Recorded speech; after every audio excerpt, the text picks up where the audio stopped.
The state said Jalen Prince did it, knew he did it, and so he took off. They also said all of the evidence to prove that he did it is on video, told the jury you saw all that video, and there is no doubt this was first-degree murder. The defense said, first of all, he didn't do anything, but if you think he did, then it was self-defense, so he's not guilty.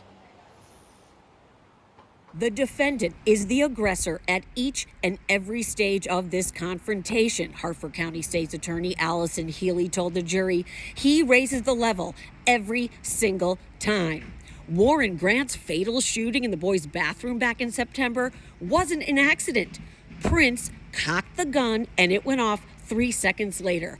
Prince made a choice. He chose violence. And then Healy said he chose concealment and flight, reminding the jury that he does not call 911, does not tell an adult, and goes past all of the teachers on his way out of school.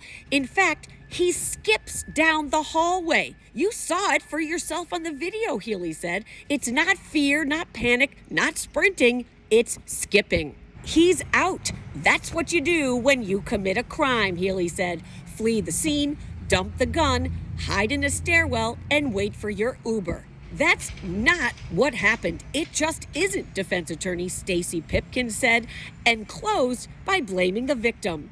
Warren Grant started the fight, backed Jalen into a corner, pushed him, and the gun was able to go off one time, Pipkin said.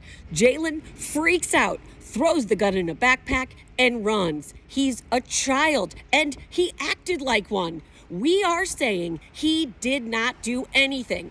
But, Pipkin said, if you don't buy that, even if he did do it, it was self-defense, she said, because he was backed into a corner and surrounded, and those are mitigating circumstances.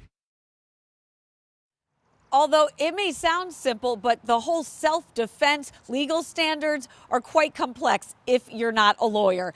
And that could be why Stacey Pipkin floated another option for the jury. She said, convict him on all of those 4 firearms charges. He was a minor with a gun. He admitted he brought a loaded gun and brought a loaded gun to school. She said he owned that. He told you that he did it.